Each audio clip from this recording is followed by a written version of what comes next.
Welcome to The Megyn Kelly Show, your home for open, honest, and provocative conversations.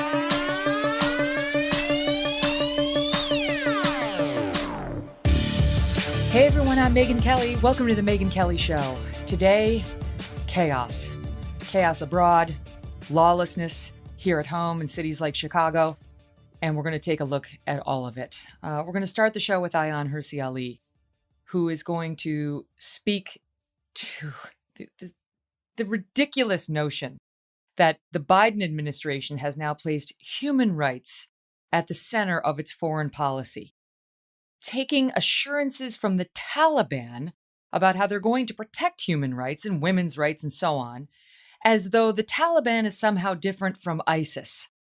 Ayaan's got some insights on that. This, as what we see in Afghanistan today, is street protests breaking out against the takeover by the Taliban, demonstrations in at least 2 cities now, as the Taliban moves to form a new government, as the people object, as the people we left behind try to salvage something resembling a normal life. They're not getting out. Our attempt to help those who helped us get out of the country, and even the Americans who are left there now and the Europeans, have been thwarted, continue to be thwarted as the efforts are underway. And there is a real question about what kind of a void America has left behind, not just in Afghanistan, but in the world as a leader. After Ayaan, we're going to be joined by Kass, because I don't know if you've been paying attention what's happening here domestically with our crime rate, our shootings, our murders. There was a guy in New York City who was attacked with a hatchet as he was at the ATM at 5:30 in the evening in the middle of Manhattan 2 days ago. There are 2 little girls shot in Chicago, a baby shot in the head, a police officer, 29 years old, shot to death 10 days ago in Chicago. And on it goes. And the mayor, her lieutenants don't seem to give a damn. There's no Black Lives Matter protests there. As we talk about human rights, what about the human rights of those little babies? What about the human rights of those little girls? In our cities, they're 2 different things, but the violence is jarring and needs attention by all of us. Kass, who is a longtime reporter, he was born in Chicago. He was a columnist for the Chicago Tribune for, I think it's 30 plus years, covering politics and so on. He just left out of a desire to be independent, not have his voice stifled, and sort of speak the truth, write the truth.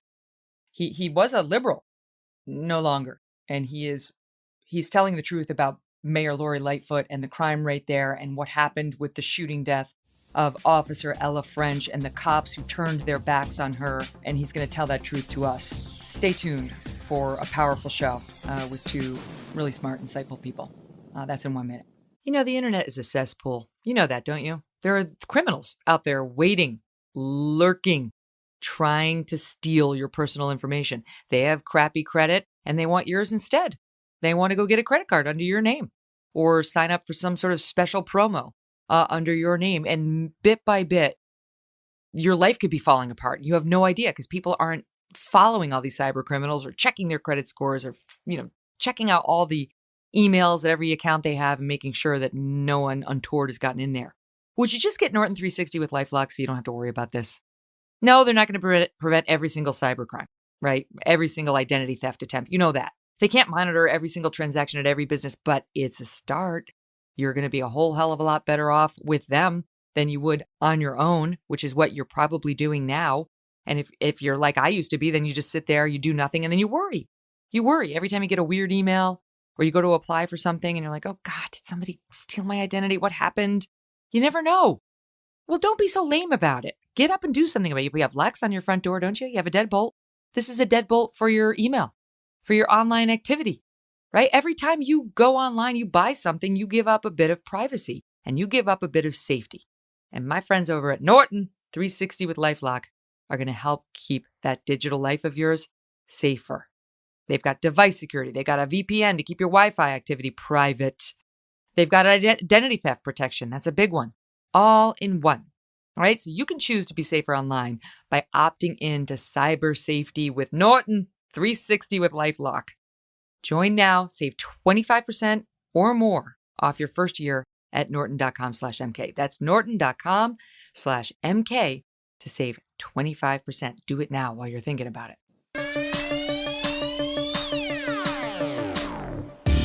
I've been thinking about you all week, dying to talk to you about this and get your take. And in particular, let's kick it off with Biden's explanation for the way this was handled, for the decisions that he's made. And what he really wants us to know is that human rights are now at the center of America's foreign policy, and that human rights will not be protected by endless military deployments, but with our diplomacy. Our diplomacy is going to protect, let's say, the women in Afghanistan and others who are suffering there. And we should trust Biden to handle this well, I guess, because he's handled the departure so well out of Afghanistan. Your thoughts on that? Human rights, now the center of his foreign policy. Well, first of all, I think just to stand right in front of the American people and the world and lie as he did, as bold-faced, the statements he made about the withdrawal was going to be orderly. I haven't seen anything more chaotic, I think, in my lifetime. And then you look at the promises he makes about human rights and how that is just the opposite of exactly what's happening. People in Afghanistan are dying. The Taliban are back now, more empowered than they were before. They are going to strip women of all of their rights. You're going to have, one of the most extreme forms of Sharia back again in Afghanistan to haunt the women of Afghanistan, where we spent 20 years trying to send them to school, get them to participate in public life. They're going to be removed from the streets now. They're going to be subjected to those draconian punishments most people don't remember, but you'll get the floggings back, you'll get the amputations and the stonings back. Women won't be allowed to be on the streets, and any woman who dares to defy the Taliban is going to be subjected to some of the stuff. I don't know if you remember the Time magazine photograph of Asiya Bibi, the woman whose nose and ears were cut off because she disobeyed her husband. You're going to get that type of thing again. And this time, the Taliban have way more power than they did before. Wouldn't you have respected him more if he would have come out and said, I understand human rights are about to go off a cliff in Afghanistan. The Taliban cannot be trusted for anything when it comes to human rights. However, we're now going to treat Afghanistan the way we treat North Korea, the way we treat China and what it's doing to the Uyghurs. We're sorry, we're sad, but we're basically now going to treat it like it's not our problem. That at least would have been honest. But to pull everyone so haphazardly, to leave our allies who helped us behind, he doesn't care about what's happening to the women. Obviously, he would have handled this differently. Would have left it maybe a residual force. But now, so he wants credit for being a protector of human rights as he completely disregards them. No, he's very comical. I've never had any kind of respect for Joe Biden. And I think the kind of ideology that he's reintroducing, this is going to be Obama 2.0. It is going to be to take pride in surrender and in retreat and in American weakness, but then all along present it as morally superior. That is where we're back at. Biden doesn't have the presence of mind and the intellectual capacity to at least say it like it is. Yeah, I think a lot of people may have thought, okay, it's a terrible decision, but you own that decision. But don't lie to us. Don't tell the world a lie. And so for him to present, first of all, the whole thing as this black and white thing where it was only withdrawal, one option, or stay there forever in the forever war, to present it that way, I think that is the first and most important lie. Because it wasn't like that. We were there for 20 years, but we had a small military footprint that is to prop up the Afghani government, which we all understood was weak and corrupt. But that option was cheaper and better for human rights for Americans. And remember, we went 20 years ago to Afghanistan to prevent that country from being a safe haven for terrorists. Now, we've brought those terrorists back, handed Afghanistan to them on a tray and said, you can even have all the assets that we had given the Afghan government because the Afghan government that we were propping up is gone. So the Taliban is stronger today more than ever. That is going to embolden not only the jihadis in Afghanistan, but the jihadis everywhere. That's exactly right. let's talk about that. Well, I want to talk about how they're emboldened, but just on the way of news, Jake Sullivan, the national security advisor, was questioned yesterday just how much of our U.S. weaponry has fallen into Taliban hands, because we had been Yeah. arming the Afghan National Army, and they're no longer in existence. So the Taliban has everything we gave to them, and it's to the tune of billions of dollars of equipment, including guns, ammunition, Yeah. helicopters, and more that we've given over the course of 2 decades. And the answer was, and I quote, "We don't have a complete picture, obviously, of where every article of defense material has gone, but certainly a fair amount of it has fallen into the hands of the Taliban." Right, it has. And not only that, but we don't have control of the cities. We don't know exactly where all the Americans are right now who we've left behind. We don't know where I've heard the numbers any place between 30 and 80,000 allies who helped us, who we can't get Yeah. out, 15,000 Americans. So you've got the Taliban, the bad guys who are still in touch with Al Qaeda. We're told they're in at least 15 provinces in Afghanistan now, with access to our weapons and emboldened. So let's get to that point of they're feeling stronger than ever. Yes, they're feeling stronger than ever. For them, the narrative is renewed that America is weak, it's cowardly, it's dishonorable. America is a traitor. They'll talk to you about human rights and civilization and progress, but then at the very last moment, they just let you fall like that. So I think it's not just what's going to happen to the weapons and the money that we left behind, it's also what's going to happen to the people that we trained. Members of the Afghan military, those who don't get killed, they'll be forced to teach the Taliban members how to operate those weapons. They'll be forced to tell them American secrets. They'll be made to do all sorts of things. And in some ways, they may even be persuaded to switch sides. Why would they not? These people are incompetent. They're incompetent. They have absolutely no moral compass. And they haven't only betrayed our allies in Afghanistan, but they've also, I mean, what does the government of India now think of us? What kind of alliance would they want with the United States of America? What about our European allies? What kind of alliance do you think? We didn't even give them any kind of warning that we were leaving. And then what kind of message does this send to China, to Iran, to Russia?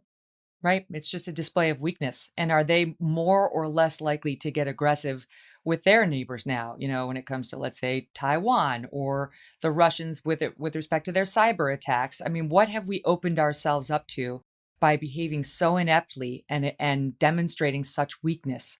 Yeah, we are now living in this fantasy land that we're being invited to by the Biden administration, that we are going to display weakness, but we'll just present it as strength. They talk about human rights.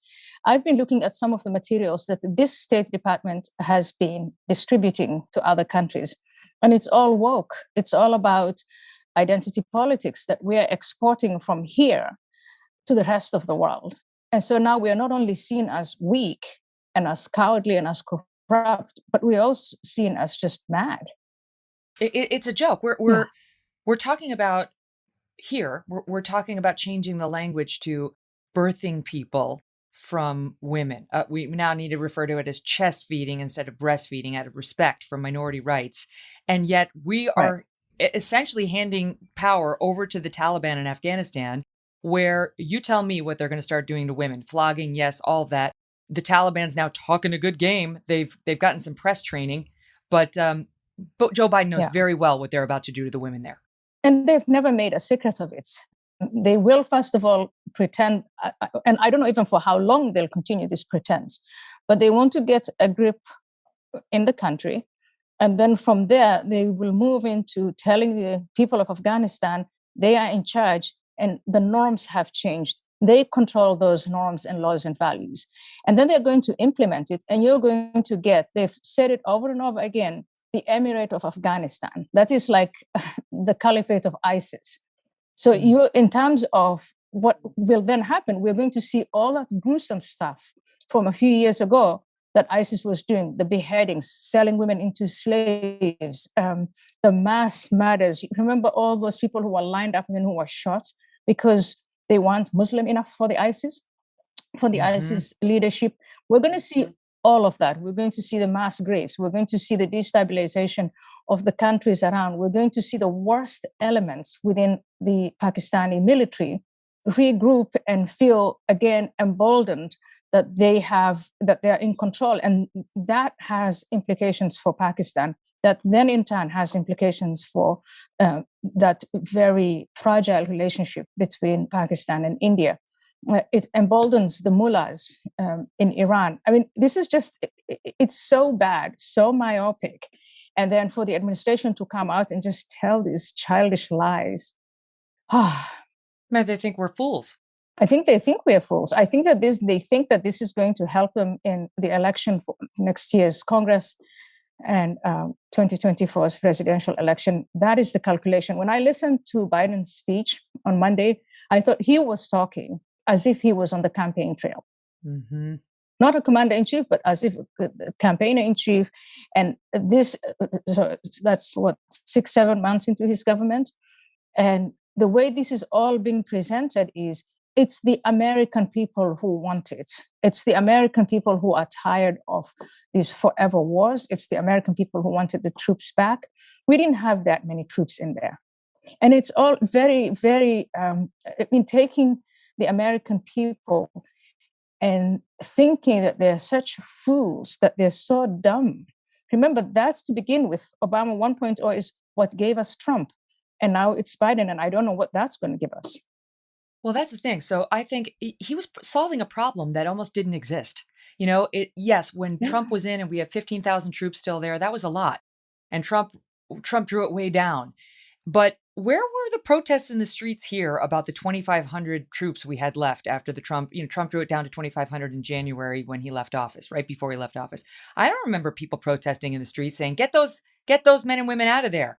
What I remember was we had a relatively stable period of peace where we weren't that worried about al-Qaeda launching attacks against us from Afghanistan, thanks to the blood and treasure we'd spent over there over the prior 20 years and the maintenance, imperfect though it was, thanks to the guys we still kept there. And now it seems like we've created this problem for ourselves. For what? I bet you if you asked those 2,500 men and women and their families, would you have stayed? They would have said, gladly, in service of my country. Yes, I would have done it. Oh, absolutely. Yeah, there was no pressure to withdraw from Afghanistan. There was no domestic pressure. There was no external pressure. I don't understand why it's a priority. People here in America are talking about the pandemic. They're talking about the economy. That's the things that affect us right now. And that's the things that they promised. They got elected on that basis, that they were going to do something about these big problems, domestic problems, but also international problems. And then they pick something that, okay, wasn't perfect. The Afghani government is corrupt, that we installed there. Afghanistan was no Switzerland. But why pick a problem that, as you say, was almost non-existent and then make it into a mountain? It's incomprehensible. And I think the whole world is looking at the Biden administration and thinking, what is this now? The previous administration, we had a man who was erratic at the helm. But the individuals who served were responsible. Most of them were sane people. The John Boltons and the Pompeos, McMaster, all of these people, they probably disagreed on many things, but they agreed on the most fundamental things. And that's why people were able to talk Trump out of doing something as stupid as this. Here, we have a senile man at the helm, and we have an administration who live in fantasy land. They've lied to themselves, they're ideological, and they have absolutely no moral compass. Mm-hmm.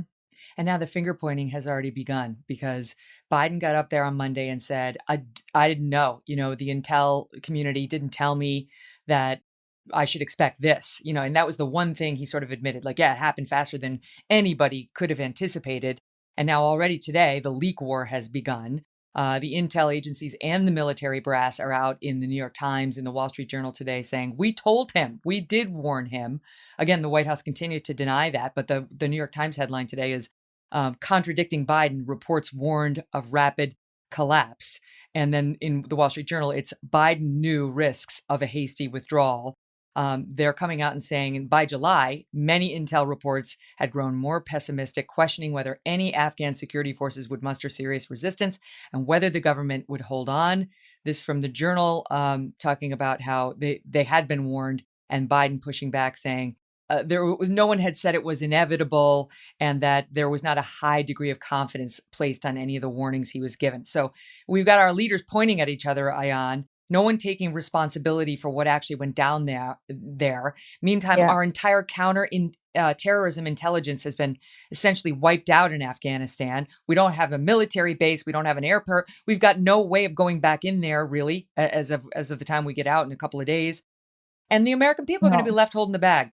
The American people are left holding the bag, and then the international world, the allies we created. Remember, I think most people forget this, but in the wider Middle East, we had brought people in, we educated them in our universities, and then we installed them in those governments. These people are now working with us, or at least have been working with us until last week. And if you try and look at this from their perspective, where they see jihadis everywhere emboldened, and the terrorist attacks will start all over again, first in Muslim countries, and will affect Muslim majority countries. Terrorists, jihadis are already active in Africa, they're active in South Asia. And then they'll continue their activities in Europe, or their attempts at destabilizing Europe through immigration, through terrorist attacks, through all that sort of thing. And then we're going to see terrorism back on our soil again. And when we do that, whether it's this administration or the next administration, and we go out and we ask for allies to help us, what kind of response do you expect to get? What kind of response do you expect to get if we try and assemble allies to help us with the China equation against China? What kind of response do you think we're going to get? This is similar to what Trump was saying. Trump gave an interview to Sean Hannity last night and was warning of, in particular, what China is going to do next. Listen here. It will affect our relationships for years to come and decades to come. I will say, when China watches this, they're so happy and they're laughing at us. This is the greatest embarrassment in the history of our country. There's never been, and let me tell you, we haven't stopped. This is not ending. We have all of those thousands of Americans over there and others. And you're saying, how are they going to get? They have a Taliban ring around the airport. He should have gotten the civilians out first. Then he should have taken the military equipment. We have billions of dollars of brand new, beautiful equipment. Take the equipment out. Biden put us in this position. I mean, he's got a point. He's got a point, but now the former administration is blaming the new administration. And then within the administration, as you say, all this leaking has started, all this. This is going again to feed into there was always a great amount of anti-Americanism in the world. Trump was hated by our adversaries, and sometimes he was also hated on a domestic level. Now you have the hatred against America, but an America that is also seen as weak. And he's absolutely right. This is going to affect us for decades to come in a negative way. Maybe one good thing that may come out of this is that our National Press Corps is going to take this seriously. And when I say seriously, I mean not just scrutinizing the administration they don't like and cheering on one they fantasize about, but actually scrutinizing all administrations. The people who hold key positions in foreign policy in this administration were not properly scrutinized. Mm-hmm. Yeah. I mean, clearly they've embarrassed the country. Who's going to get fired? Who's going to be held accountable?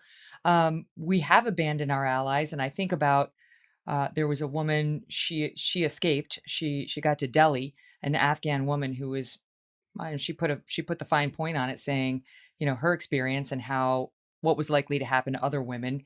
Thinking about women like her. Listen here. I can't believe the world abandoned Afghanistan. Our friends are going to get killed. They're going to kill us.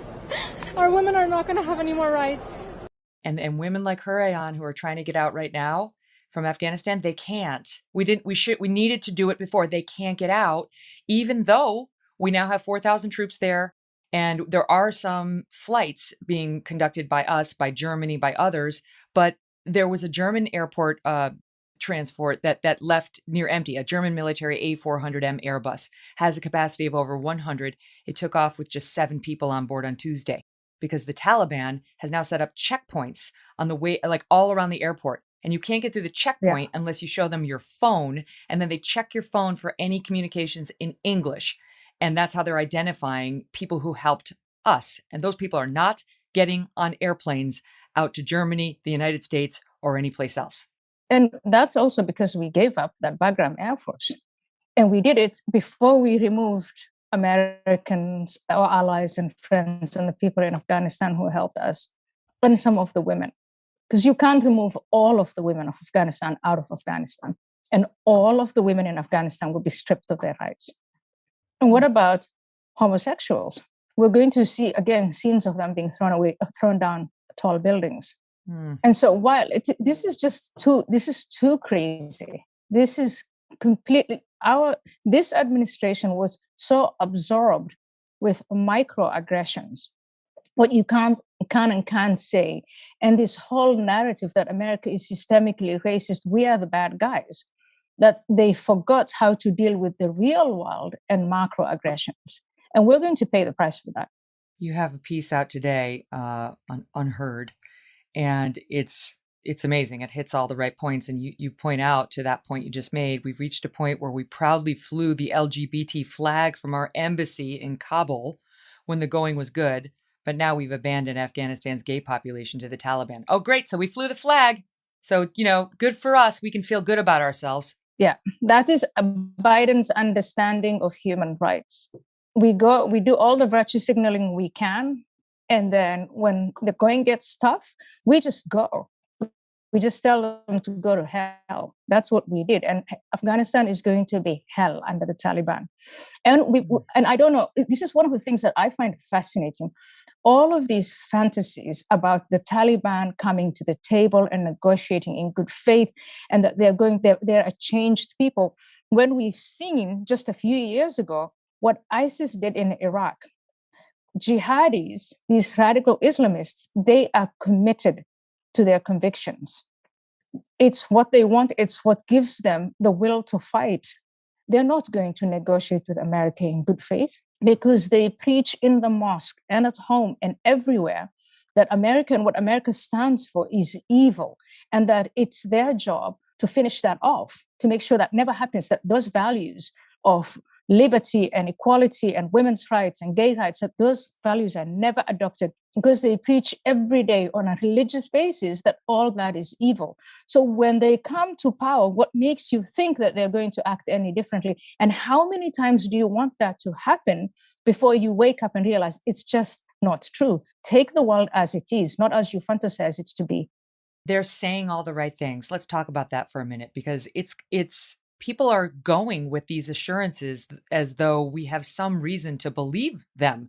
The Taliban comes out and says, this is also from your piece, Taliban governor of the Andar district, this is quoting you, quoting the guy, "We assure this to people all over the world, especially the people of Afghanistan. Islam has given rights to everyone equally. Women have their own rights. How much Islam has given rights to women, we will give them that much." A different Taliban spokesperson says women should be in the government structure according to Sharia law. And there were other similar statements by other Taliban representatives trying to make us feel like it's a whole new Taliban, Ayaan.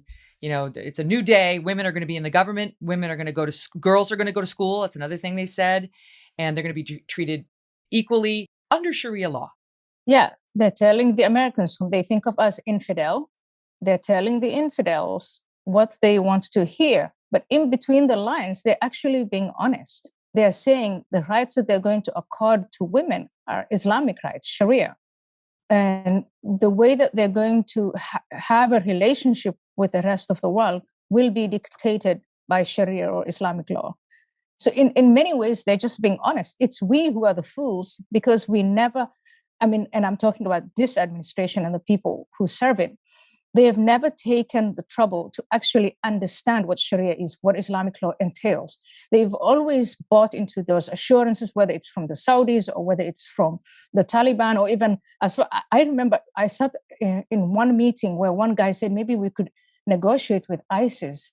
And this was at the height of ISIS's cruelty. And I was thinking, what makes you think that? Because they all think that Sharia is misunderstood. and that maybe the Taliban have now come to their senses and that they're going to implement a different kind of Sharia than the one they implemented in the 1990s. That's the kind of fantasy land these people live in. Meanwhile, the Taliban's already going door to door, according to the reports out there now, claiming child brides, raping young women, and then the principle over there is once a girl's been raped, she's expected to marry her rapist, otherwise the family will be disgraced. Reports of women being forced to cook for the Taliban, and when they come back for the third time and the women don't have enough food to serve 18 Taliban members, she's brutally murdered. And I hesitate to get too detailed on this, but we had Sean Parnell on recently, and I had read his book talking about his service in Afghanistan. And I never like to get too dark because it's just, there's only so much our souls can take in. But suffice it to say, the Taliban, in his accounts of dealing with them while fighting for the U.S. in Afghanistan, the Taliban engaged in the systematic torture and rape of young children, boys and girls. I'm not going to get too detailed again on the torture, but they tortured them while they were raping them. You tell me whether anyone over here is so stupid as to take the word of these same barbarians now just because it makes us feel better about having cut and run. And also then to present it as we are now going to achieve human rights through diplomacy. So you're going to have diplomatic ties with an outfit that is raping and torturing children, boys and girls, systematically. And I think we haven't, talking of darkness, we haven't even started talking about what the minorities are going to face in Afghanistan. So think about the Hazaras who are Shia and their women. And it's some of these minorities that when America went into Afghanistan, who thought, it now appears wrongly, that America was going to give them a lifeline out of that kind of barbarity and brutal powers of the Taliban.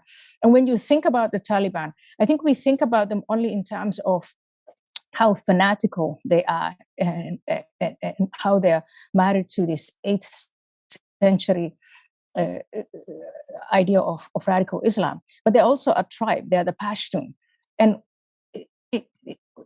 people in America don't understand how these tribal ties operate. The Hazaras and the other minorities who worked with the Americans are seen by the Pashtun as traitors.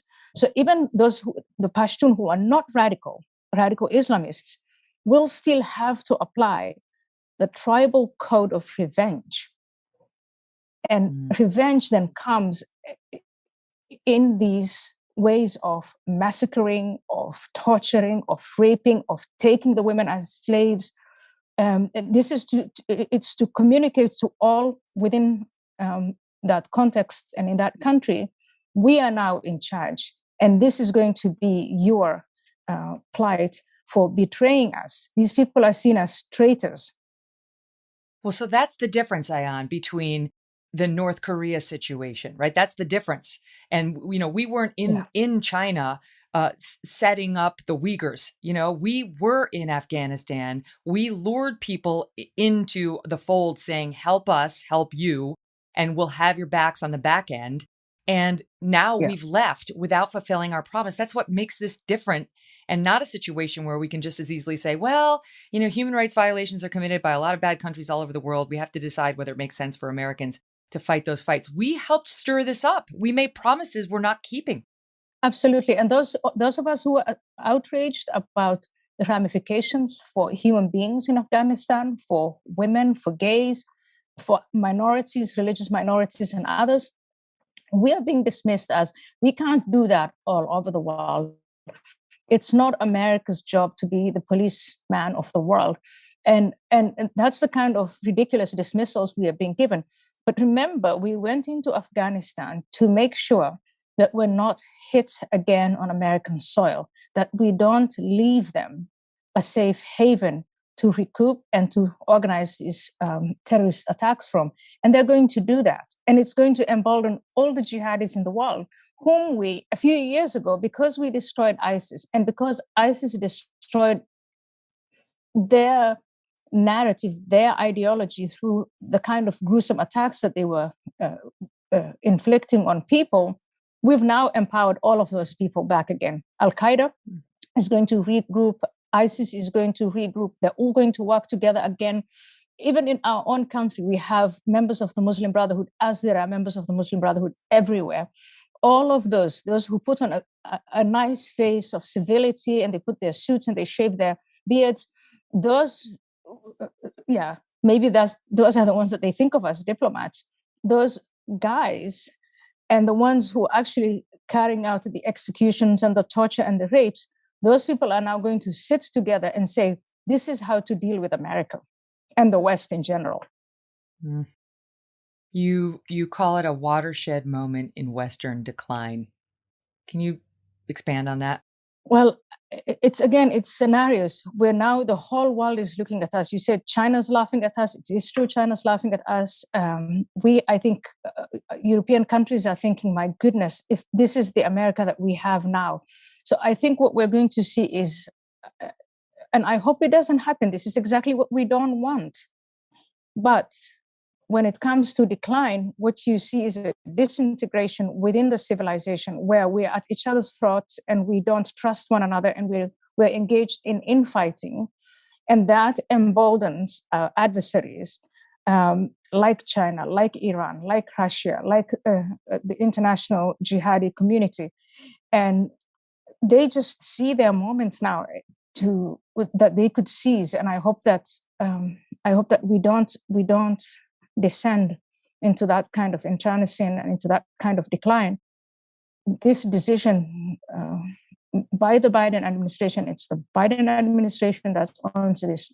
They have forced us into this decline. This is that watershed moment. Ayaan, thank you so much for coming on, for your expertise, and for, as always, shining a light on a dark situation. Thank you, Megyn, and thank you so much for doing what you can do, what we can all do to help. Up next, we're going to be joined by John Kass, who's going to talk about the violence here at home, and in particular, the city of Chicago. Today at 3 p.m. Chicago time, there will be a memorial service for Officer Ella French, a 29-year-old cop in Chicago who was shot in the head, point-blank range, on duty about 10 days ago by a criminal who she pulled over for an expired registration. Her partner was also shot twice in the head and a third time in the shoulder. This in a city in which Mayor Lori Lightfoot, who, by the way, our guest, John Kass, supported. That's changed. She ran and said, as she ran for mayor, she said she was going to clean up the city, that she was going to cut back on the city crime, always an issue there. She took office in 2019, wanted to reduce gun violence. Well, let me give you the stats. In 2016, 4,300 some odd people were shot in Chicago. 2019, when she took office, number went down to 2,600 or so. And in 2020, the number back up, 4,135 people. That's a 36% increase from 2019. And through July 2021, they're already up over that record-setting year to 2,528 people shot in Chicago. Think about that. Hundreds of them children. This woman, in the wake of those numbers, decides to turn her back on cops. Cops are the ones getting thrown under the bus by her, and now they're turning their backs on her.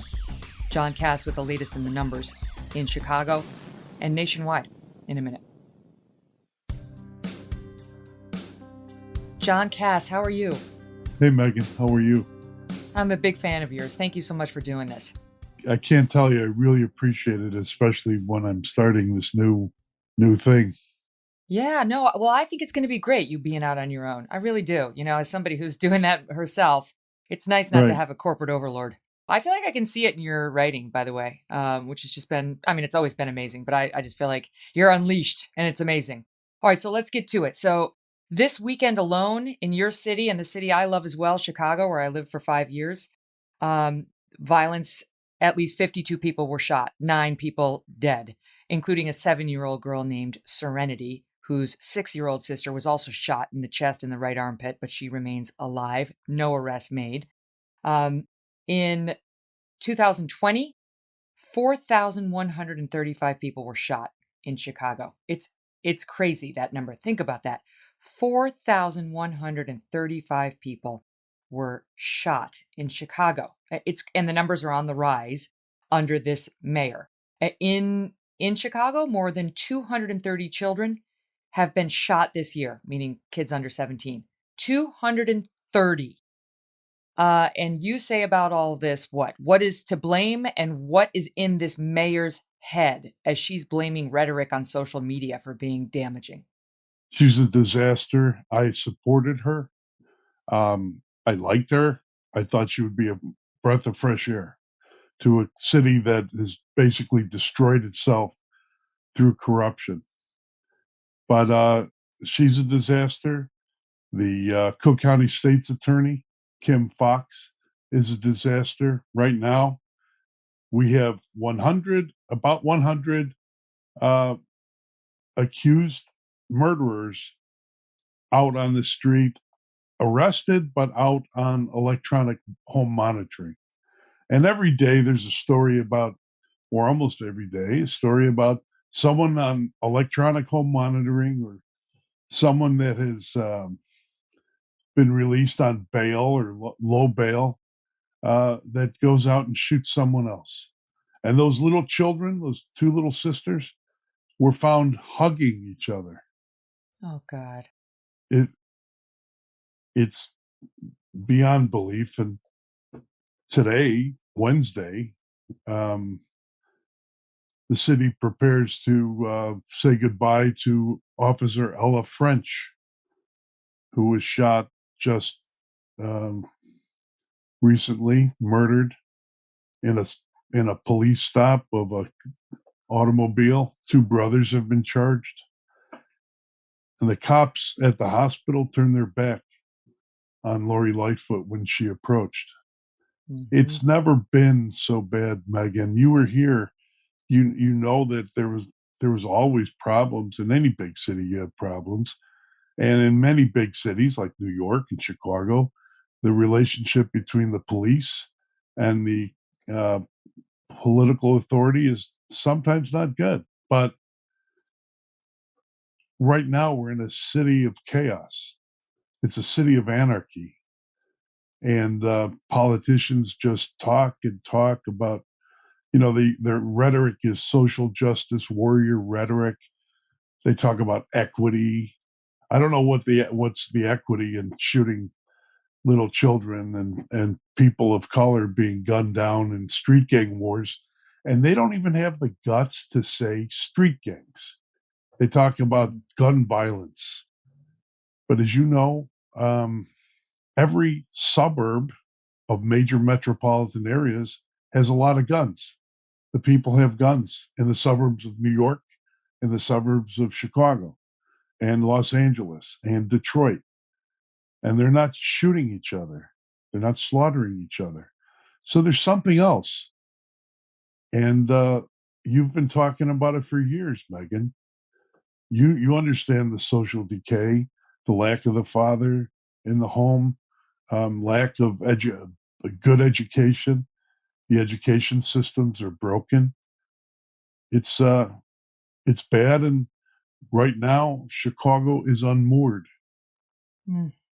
And let's talk about Ella French, because you have her out there at 29 years old, along with her two partners, just trying to effect a traffic stop for expired registration. She'd been on the force for 3 years. She's already been decorated. Speaking of shooting young kids, she was one of the officers who took a 1-month-old baby and mother to the hospital on July 2nd. The baby had been shot in the head during a mass shooting. I mean, it's, we can get into where the hell's Black Lives Matter? Not there. We're never going to know the name of that baby. We're not going to know what Serenity's last name on a placard by any signs or protests in the streets with them. It's all about whatever cop did one bad thing here or there. It's not about this. This group of people's been forgotten. These kids don't matter to them. So Ella French is out there. Yeah, I'll give you the floor 1 second. But Ella French is out there at age 29 and trying to effect this traffic stop. Some sort of a scuffle, I guess, takes place toward the back of the car, towards the trunk. And she was shot point blank in the head. And her partner was shot 3 times as well, twice in the head. He's now paralyzed and blind in one eye. and the third cop managed to grab his gun. The other two had their guns holstered. She had her gun holstered, so it's not like she was shooting at these guys. The third cop finally got his gun out and managed to shoot the suspects who ran, and thankfully some citizens detained them. And the officers in Chicago, John, are livid at what this mayor and those in charge have done to them and said about them. Yes, Megyn. When she got in, Lori Lightfoot, a former federal prosecutor, made a point out of starting a rhetorical war with the Chicago police. A union representative was coming to the podium to speak at a city council meeting, and she said something in a hot mic like, "Who is this bleeping clown?" or something like that. I remember I was there. I don't have the exact quote. I wrote a column about it. She sided with the Chicago Teachers Union, which is generally hard left. Maybe not all the members, but the leadership is hard left, and castigated the police again and again. There are people that told her, you can't fight a two-front war. You can't fight crime by fighting the police, and you can't help education by caving to the teachers union. But she just marched along on her own drum. She was getting a lot of love from MSNBC and the progressive far left liberal stations, and she just loved it. The New York Times would take down what she said as if it was wisdom. And those police officers, they approached the car without their guns drawn, and in West Englewood. Now, I was born there years ago. It's you stop. They want these cops to make police stop cars if they see something wrong. And this one was, I think, the probable cause was something like, don't hold me to it, but bad license plate or something like that. And they cannot have their guns drawn. I'm not talking about, Megyn, going up to the car with pointing your gun at the people in the car. No, but maybe at your side. And the other thing is, with all this political correct nonsense and Black Lives Matter and all this stuff that social justice warriors that dominate urban American politics, because it's not just in Chicago, but all over the country. You get a sense that not only cops are on the defensive and in a fetal position, but politically, but also, Megyn, tactically. So they show up, there's a confrontation. They don't want to put their hands on people. They're afraid to do that because they don't want to be on someone's video, lose their jobs, not be backed up by their police command, by the mayor's office. And so they're on the back foot. They're hesitant. And in that, I'm not saying that happened in this case, but in many cases, they're hesitant. And so that hesitancy can be deadly. And they know that the mayor and the press is not going to, they're not going to have these cops' backs at all. They don't. I mean, there's some reporters that I guess do. I mean, I've criticized police officers when they I think they did wrong. There was a 96-year-old man in a walker shot by police with beanbag rounds. He was killed. Beanbag rounds, 12 gauge beanbag rounds at maybe 6 feet, 8 feet. He was killed, but his name was John Reyna. He was an old white guy. The cop was black in it, and I guess it didn't make a big national story. But if you switch, I mean, I don't look at people like, I don't think people are defined by their race. But if you look, if you just switch races, instead of a old man surviving Burma in World War II, make him a Tuskegee airman, and make the officer named like Kelly or O'Reilly or Kass or Pappas. It's a different story. And all this stuff contributes to, you've done these stories, the families. I mean, you've done these stories. The families of the police are just, they don't know what to do. They're under siege 24/7.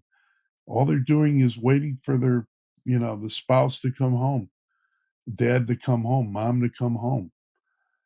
And we see that they don't sometimes. Well, you've been writing about how the mayor doesn't have their back. Kim Foxx, she's the one who dropped the charges on Jussie Smollett, among others. She's a catch and release prosecutor. So this is not a law and Big order time. type woman. The criminal justice system is letting these defendants out with slaps on the wrist. This guy who shot Ella Imonte, his name was Imonte Morgan, 21 years old. He was on probation for robbery, then committed allegedly a hit and run against an old man who flew from the windshield of the van this guy Morgan was driving, and still was not behind bars. He was out there on the streets of Chicago. This is the guy who shot her in the head. So the cops are really like the only line of defense right now because the system isn't really going after the bad guys. And the cops are demoralized. They're understaffed. Some are questioning why there was a 29-year-old woman who's only 3 years on the force doing traffic stops in that area. Did she really have the experience?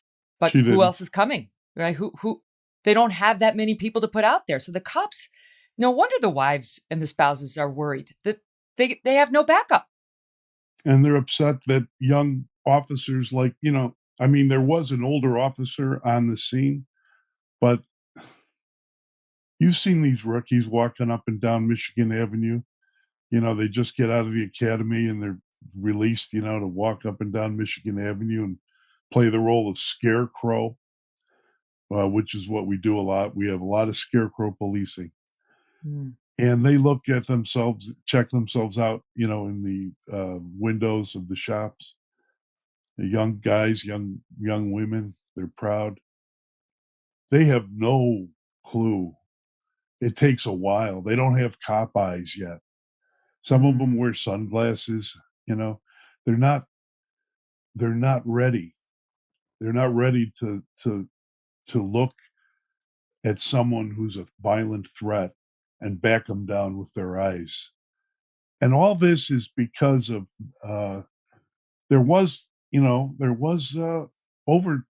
cops overdid it years ago. We had John Burge and police cases like this. I'm not saying it didn't happen, but the majority of police officers are just trying to help. Like Ella French, she joined the force to make a difference, to help the people who needed it. And you mentioned George Soros. He spent $2 million to elect Kim Foxx, and Lori Lightfoot endorsed her for re-election. And I got in a big controversy with my own newsroom that was upset that I would dare write about George Soros. So I left, but I'm still writing. And you're independent now, free of corporate. Can others do this story that you are doing and that I'm doing? I mean, I'm just sick because it's happening not only in Chicago, in Philadelphia, in Los Angeles, all across the country. We have catch and release prosecutors. In I don't Philadelphia, understand. this past weekend, another 5 people were killed. By the end of this past Friday, the city had recorded 329 homicides, which is a 26% increase from the same period last year, which was already setting records in the COVID pandemic as crime rose. So we're going up from the record years. 329 homicides so far this year in Philly. New York, just this past weekend, 15 people shot, 3 dead, no arrests. This year so far, 1,100 shot in New York. Again, 11% up over last year, which set records too. Yeah, it's not just Chicago, but Chicago is awful. And I wonder because I when I lived there, John, I was there 95 to like early 2000s. And that was back when we still had the housing projects, Cabrini Green, and everyone knew to stay away from that area. That's where the gangs were. If you stayed on Michigan Avenue, what they Right. call Magnificent Mile, with all the shops and Neiman Marcus, you didn't have to worry about your safety. You Have you seen didn't. it now? Right. No, but I'm reading bad reports. So what's happening now? What's happening now is that there's a new poll out, and WGN Television did a new poll. 65% of the people in Chicago are considering leaving if Wow. crime doesn't stop or isn't reduced. Lori Lightfoot is underwater. Kim Fox, the state's attorney, the Soros state's attorney, is underwater. I think 35%. She's got an approval rating of 35%. And when asked about the poll, she came out with she played the race card.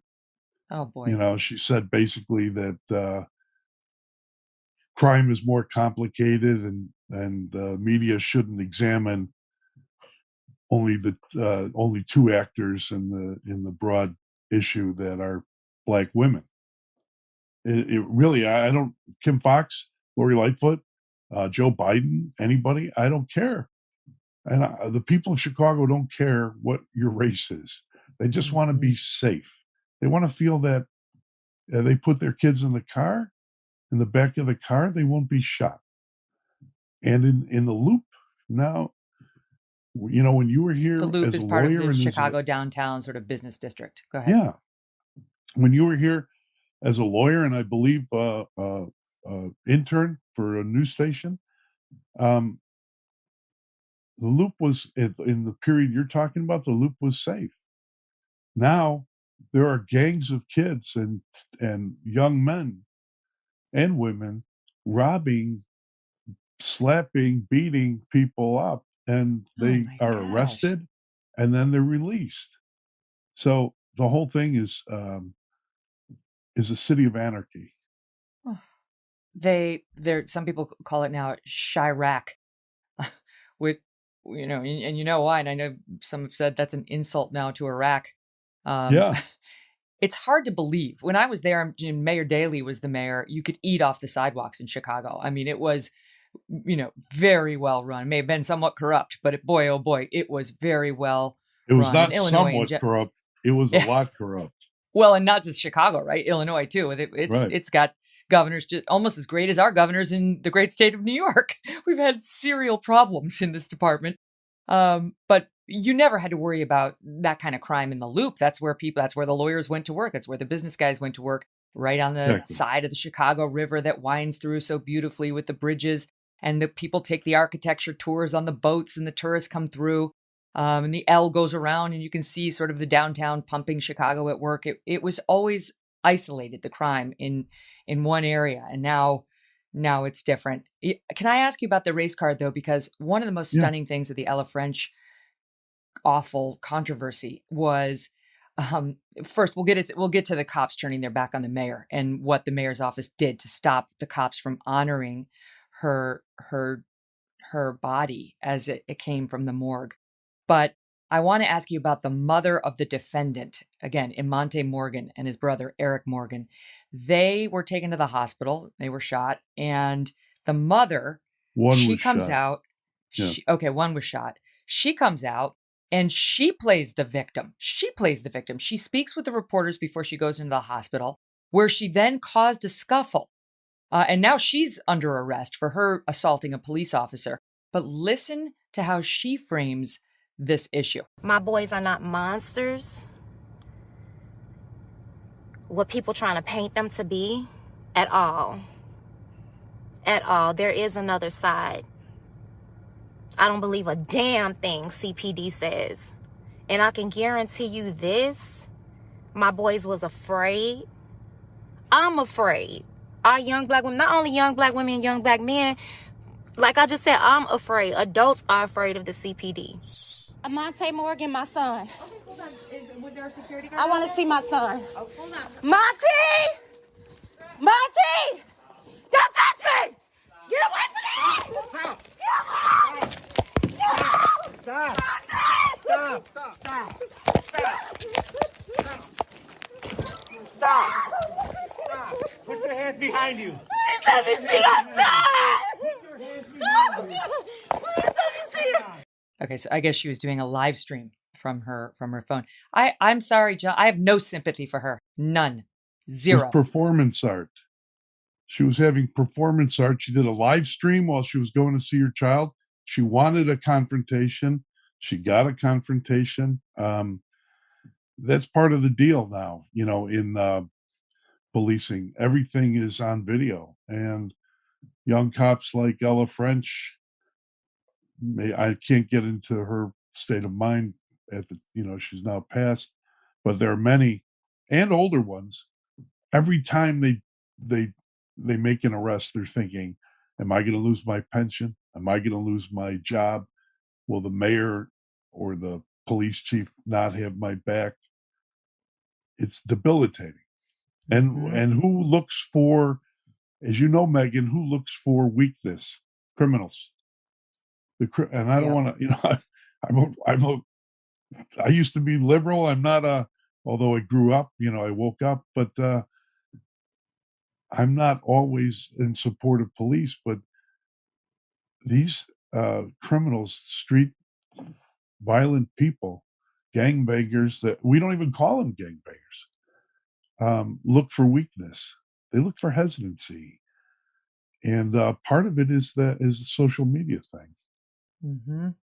I mean, it's like if we believe the charges against her son, and that'll play out in the criminal justice system, we hope. He committed a robbery. He hit an old man with his car, and then he shot 2 cops in the head. 2 bullets in his brain. Another, Ella French, 29, who's now dead. I don't care about this woman's tears or protestations or performance art at all. So what is at the heart of these crime rates? What is it? Do we blame the guns, or might we blame the schools? Might we blame homes that have no dads in them? What are the cultural causes behind the crime rate? Because the mayor's not admitting the truth, but John will. Next. The cops are too undermanned to actually run around and get all these guys as they're busy committing more crimes. Not only the police, Megyn. What about the witnesses? Let's say a crime happens and you get witnesses to,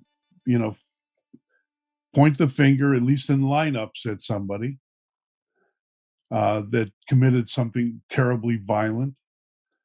And that person ends up walking around on a home monitoring bracelet, or the bracelet is plugged in, into the cigarette lighter of their car, which has happened on occasion. Wow. And how are you? And you see that person, and that person sees you. You're a witness. What do you do? That's a good point. So, and how does that corrode? See, look, the corrosion of urban culture is largely due to lack of fathers and terrible racist public schools that treat Black kids and brown kids like afterthoughts. All the kids are there just to provide money for the teachers unions and the vendors and the political administrators. They're just the cash cow, and they've been treated like this for generations. And you'd think that the urban politicians of today, when they talk about let's go into the root causes, you think they'd ever go there? You think they'd ever talk about the welfare state or the abysmal public education that requires, in my view, immediate school choice to save some of these kids? No, they don't, because they're locked in. They're locked into the rhetoric and the party talk. And the Well, city. John, you and tell me, but I spent some time interviewing moms in the past few Yeah. years while I was at NBC in Chicago. We took a trip out Right. there, and it was very eye-opening. And these are all inner city moms, mostly Black women whose sons were in jail, or sons had committed murder, or sons had been murdered. And they were talking about how, the lines are drawn in these communities where you can't go past a certain street, because that area is controlled by a different gang and, whatever the Hispanic area and the black area and this area and that area. And so they're prisoners in their own homes in some situations, communities. So they can't get out. There's no such thing as school choice, of course. But they talk about how like their kids don't leave the house all day because they're worried they're going to get shot. They have to stay inside. It's not. I mean, think about how you live and how I live. It's like they can't go out on a lawn and play. There's no opportunity. It's like living in a war zone. I said, why don't you leave? Why don't you try to get out? Why don't you take one trip to get the family out, get in the car and go? Which is a sort of well, maybe that's a white suburban woman question, right? But I asked it. And they said, we don't want to leave. All our friends are here. All our families are here. We want our communities to improve. Poverty's a state of mind, Megyn. When the Greeks and the Irish came over here, our lives would have been different, in those days. But poverty's a state of mind, and the only way to get out of it is through education, and public education in urban areas is run by political organizations that don't respect the minority kids that are locked into them. Look, so John, you if can't I were to even go to a send your kid. school in those areas, if I were to go to a public school in those areas, what would I see? Listlessness, lack of reading. Some of these kids, and the teachers have it tough too. If a kid shows up at school, a little boy, and doesn't even know his own name, doesn't know the colors, can't count to 10. This is difficult for a teacher. But there are committed parents who are locked into these communities, and I think school choice is their only way out. It's the only way for them, true school choice, to find something that will help their children. In as far as the neighborhoods that you're talking about, you can't send your kid across the street to a park in Chicago. In some neighborhoods, kids are. I just had a paramedic, a friend of mine, and the paramedics are the ones who keep the murders down, because urban paramedics save lives every day in those ambulances. And I remember he was talking to he had little children in the living room with mom and dad both bludgeoned. They bludgeoned each other, and the children saw it. And Pat Fitzmaurice says to one of the children, "Why don't you guys can go play in the park?" And the father looked at him and gave him a dirty look. And he said, "My kids can't go play in the park. What are you, crazy?" And that's where we are. Mm-hmm. So, I mean, the difference, the potential difference between life and death in too many circumstances are the cops. And the cops aren't respected. They've been demonized for the better course of a year, including by those in charge, like Mayor Lightfoot. And now in the wake of the Ella French death, this is just so telling. The cops are angry, and they're expressing it in ways we haven't seen that often. She showed up was it at the hospital, John, when they turned their backs on her? Yeah, she showed up at the hospital. She was told by the family, not Ella French's family, but the family of the officer who lost his eye, and they were trying to save him, that they didn't want to talk to her. The family didn't want to talk to her.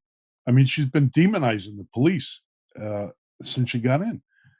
They didn't want to talk to her, and she shows up anyway, knowing this, and they turned their backs on her.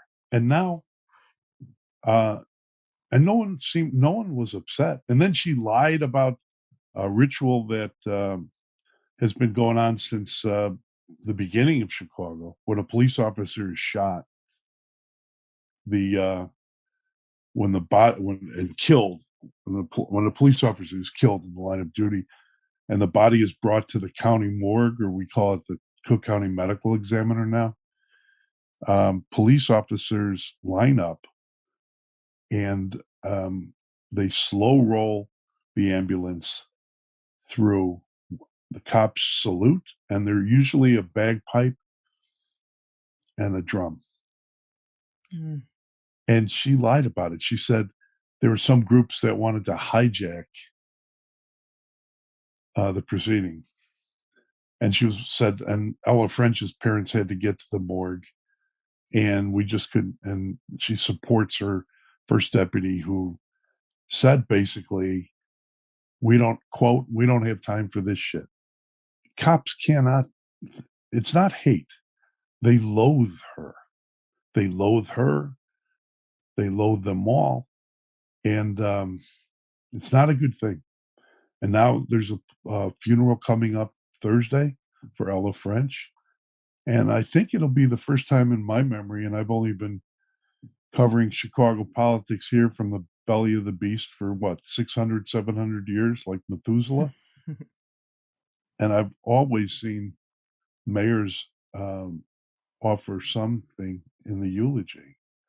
And I believe that she's not going to do it. So she tried to say, oh, well, the coroner put in place new rules thanks to COVID. And that's why my first deputy said, we're not doing this shit. And Right. referred to, the passage of the body as get it in there. So that's, she's, and then that turned out that was a lie. That was a blatant lie. She was caught in that. She was caught in it, Megyn. And here's a little bit of inside baseball, but the coroner's office is controlled by her political rival, the boss of the party in Cook County board president, Tony Preckwinkle. And to think that Tony Preckwinkle would give her cover for anything is so naive. So on another level, on the inside baseball level in Chicago, she's proven herself incompetent again and again and again. And right. I regret just not that smart. So here's another piece of it, John. The press, when they get in front of her, this is what they're concerned about, with the cops turning their backs and an officer dead and another one paralyzed, is the disrespect of the office that was shown by those officers. And this is how she spun it. Take a listen. But what about respect for the office? Not just respect for you personally. Look, I think that's a bigger question. And I appreciate your point. It's not about me. We are living in a time where people don't respect each other. So this is a larger question than what may have happened with 10 or 15 officers on Saturday night. It's why do we think it is okay for people to engage in such nasty, vicious talk, orally or worse, on social media? So the larger issue is people have to be better humans, better human beings. And it doesn't matter if they're police, it doesn't matter if they're an elected official or a reporter. We need to be better humans to each other. I'm inspired. Yeah, I'm inspired by her. She showed her example, right? When she told the last president, I have two letters for you, an F and a U, publicly. She attacked the police in the great Bobby Rush popcorn scandal, because cops who had been working 18-hour days during the riots and the looting that she didn't stop and wasn't able to, as far as her command abilities, they crashed out in Bobby Rush's office because they were protecting it, and a couple of them had popcorn, from the office popcorn, and she had a news conference on it condemning them.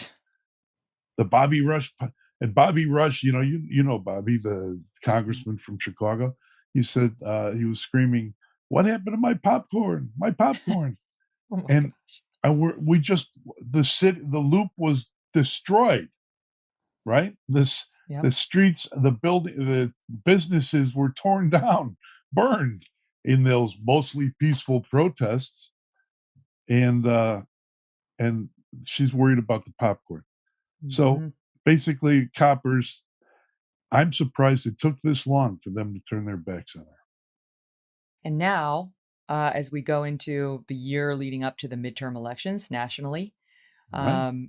there's a real question about whether this type of policy, I mean, Biden and his allies can deny it all they want, but the squad, these far left progressives in the House, they're on tape. Defund the police. You can't deny it. It's fine. The Senate had a vote recently where one of the Republicans said, I want to add an amendment, saying we're against defund the police. And Cory Booker stood up there, a senator from New Jersey, said, great, thank you. This is a gift to the Democrats because they all voted in favor, saying we also are against defund the police, and you gave us a chance to prove it.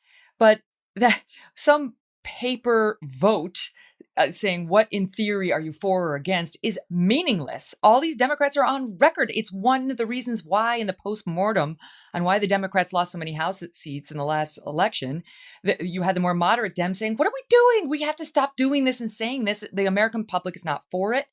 And you tell me whether there is a level of disrespect for what the American people know in their guts about who's doing what to the cops and who's responsible for these rising crime rates. Yeah, these are the same personalities. They're political, right? They told us that we'd win in Afghanistan too. I mean, they say anything. They'll say anything. And in this case, it helps them to play the race card because they fortify their own base by being anti-cop and sort of a leftist Marxist attack on authority. And then they get upset when they're called on the anarchy that they helped grow. And the people see through it. The problem is, Megyn, that once people are so afraid with chaos and anarchy in cities like Chicago, unmoored, history tells us that they tend to react harshly in other ways, seek some sort of strong man to protect them. Or we see now that Joe Biden, who authored the crime bill in the 90s, is now apologizing for it to Black Lives Matter. And then Democrats are now expecting people to stand up for them and protect their homes and their lives. Because what do you want? What do people want? They want to be able to be safe. They want their garbage picked up. They don't want their kids shot at school. They want to be able to have a beer in their backyard without getting shot. And there are people in Chicago right now who are watching television in their own closets. You may have done stories like this. They put old ladies put the plywood and other wood in closets to protect them from being shot as they watch their soaps or their programs on TV. Don't leave me now. We got more coming up in 60 seconds.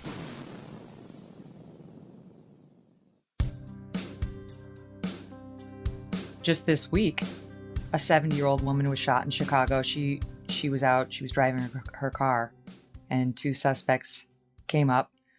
She was on her way to work, and they ambushed her. They shot her through the driver's side window. She was able to drive off a bit, but they chased her and shot her again multiple times. 70-year-old woman.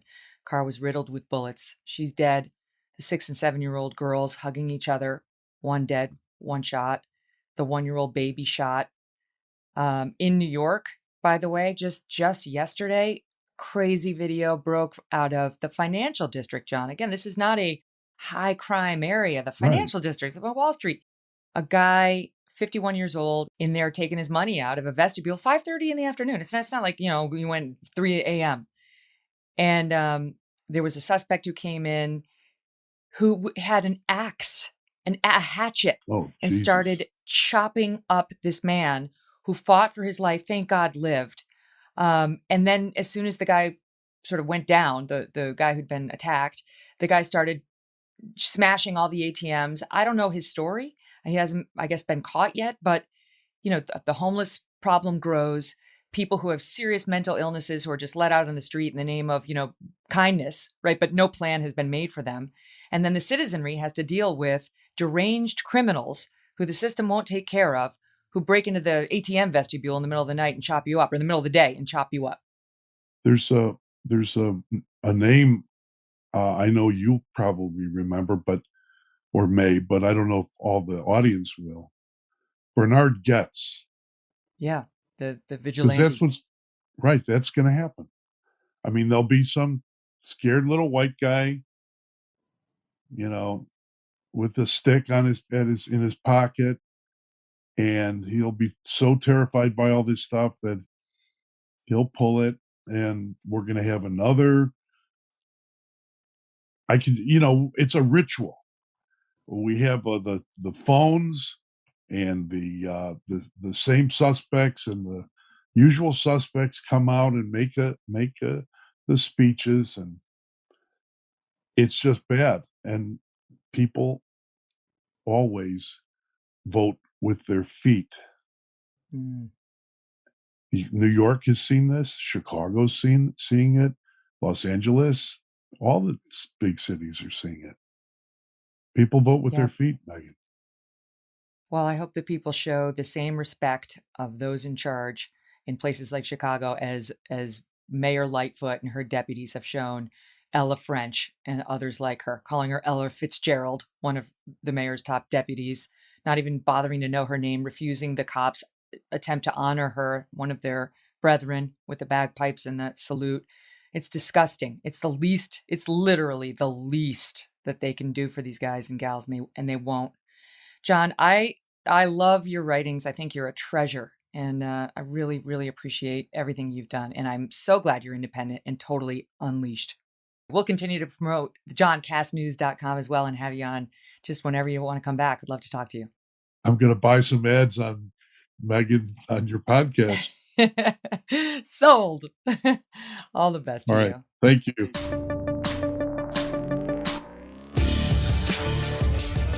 Whatever you do not miss this show on Friday. Marcus Luttrell is here, along with his brother Morgan. We postponed this interview. You may remember he was going to be our guest over the July 4th weekend. And then we had the chance to get him together with his twin brother, and we thought, we'll wait for that. That'd be great. And it just so happens that we have him now, this week of all weeks. Think of how good this interview is going to be. I haven't yet done it. We're taping it on Thursday. It's going to air on Friday. I'm already kind of emotional about it. What this guy sacrificed, what his brother sacrificed. You've seen it in the movie and read it in his book, Lone Survivor. What does he think about the dereliction of duty we've seen by our commander-in-chief, by generals around him, when it comes to honoring the legacy and the sacrifice made by our guys over there? Couldn't think of a better time to have him on. Really, really looking forward to talking with him and bringing it to you. You can make sure you don't miss it by subscribing to the show. That way it'll pop up on your phone and it'll remind you that we have that, and go ahead and hit download. And also, please, while you're there, give us a 5-star rating. That helps out the show get more circulation, and a review would be lovely too. Let us know what you thought of today's interview of Ayaan, of John Kass, and the violence abroad and at home, right? Love to hear from you all. And in the meantime, we'll talk on Friday. Thanks for listening to The Megyn Kelly Show. No BS, no agenda, and no fear. The Megyn Kelly Show is a Devil May Care media production in collaboration with Red Seat Ventures.